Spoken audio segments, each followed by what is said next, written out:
Okay, this is my solution for Friday of week 0, the first week of class. So this problem was about a cyclist, and the cyclist starts in Portland and accelerates over a journey of 6 hours. So starts and accelerates over a time of 6 hours, starting at time equals 0. So let's see, what else do we know? We also know that at the end, the cyclist is traveling with a velocity of 30 miles per hour. So there's several ways to do this problem. Now, with a little bit of hindsight here, I can use the kinematic equations. But I'm going to hold off on using the kinematic equations and think about other ways that I might do this problem. One way I might start is to just make a table of what's going on in this problem. So I know that uniform acceleration means that the velocity is changing in a stepwise way, in a linear way, we would say. So I might make a table of velocity and time. And I know that over the 6 hours, say from the beginning to hour 1 and 2 and 3, 4, 5, and 6, I know at the end the cyclist was going 30 miles per hour. Do I know anything about the beginning? So I go back and look at the problem. Oh, indeed, the cyclist starts from rest. So up here at the beginning, the velocity was 0. So that means that to figure out how it changes in each hour, I'm going to take the change in the velocity divided by the change in time, and that's going to be 30 minus 0 over the change in time is 6 hours. Oh, I see. So this is going to be 5, is that right? Yes. Miles per hour, or in other words, 5 miles per hour squared. So the velocity then back on my chart goes 5, 10, 15, 20, 25, and 30. So if I try and think about how the distance has changed, I can make a new column here and write down the distance. Now I have to be a little bit careful because I note that in each 1 hour increment I have traveled a certain distance based on the speed. So say for example, if I take in the first hour I have traveled, well, I guess nowhere, and then the first hour, say if I take 5 miles per hour for an hour, that's 5, and then 10 miles an hour for an hour, that's 10, and so on. And then I go 15 miles an hour for 1 hour, so that's 15. But really what I'm doing is I'm calculating delta x here. And so if I want to calculate the whole distance that I cover, I need to add all of these, and I get the total distance is the sum of these, which I'll pause to add all those up. Okay, I'm back. My calculator says that's 105 miles. But I'm a little worried because I know that the velocity, in fact, is changing constantly with time. So it's not that I'm going at no velocity and then 5 and then 10 and then 15. No, in fact, I'm changing the whole time. So another way I might do this problem is I might break up this velocity here into chunks. And I might figure out what the distance is covered in each chunk. Now, this is kind of an interesting way to do it because this becomes geometric.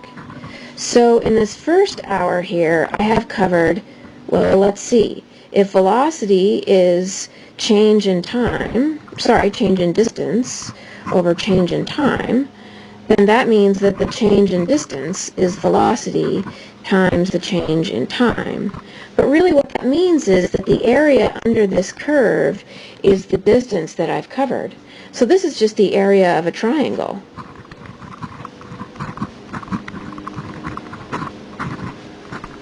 And so the area of that triangle is just 1/2 base times height. And so 1/2 of the base here is my 1 hour, and times the height. Well, let's see, the velocity at this point after 1 hour has elapsed is 5 miles per hour. And so in fact this is only not 5 miles, but 2.5 miles. Well, that's actually very different than the answer I was getting over here. So I feel like this is going to be a better way to go. And so in fact, if I want to figure out how much distance has elapsed under this whole thing, really what I'm trying to do is figure out what's all of this area under the curve. All of this area under the curve. Well, that's just a really big triangle. So the big triangle is the total distance. And the total distance is equal to, let's see, 1/2 times the base. Well, the base is, well, let's just call that time, the total time. And the height, well, the height here is just the total velocity. So the total velocity was given as 30, not the total velocity, excuse me, the final velocity was given as 30. So, in fact, if I can calculate this whole piece out, now I'm going to get 1/2 times 6 hours times 30 miles per hour. So let's see, this is 3 times, 3 hours times 30, which is 90 miles. And in fact, if I play around with this, so this 90 miles is actually closer than what I got before as the 105, but they're similar, so I'm feeling pretty good about that, actually, that these are similar methods. So, okay, I might stop there and say I'm feeling pretty good about my answer of 90. But in fact, I'm going to turn the page here and I'm going to keep going. Because if I play around with that, I can actually derive the kinematic equation that way. So to derive the kinematic equation, I'm going to come back to my graph of velocity and time. And I'm going to draw this line, and I'm going to use the fact now that the distance traveled is this area under here. But let's say I didn't know the final velocity, but let's say all I knew was the ending time and the constant acceleration over that time. So I'm going to rewrite again that the area of a triangle is 1/2 times the base times the height, which is 1/2 times the base, which is the time.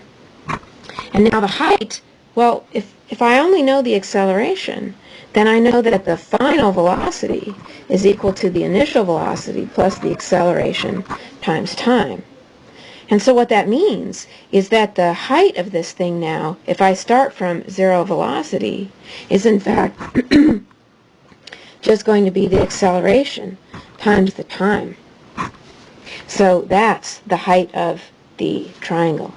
Delta V is equal to A times delta T.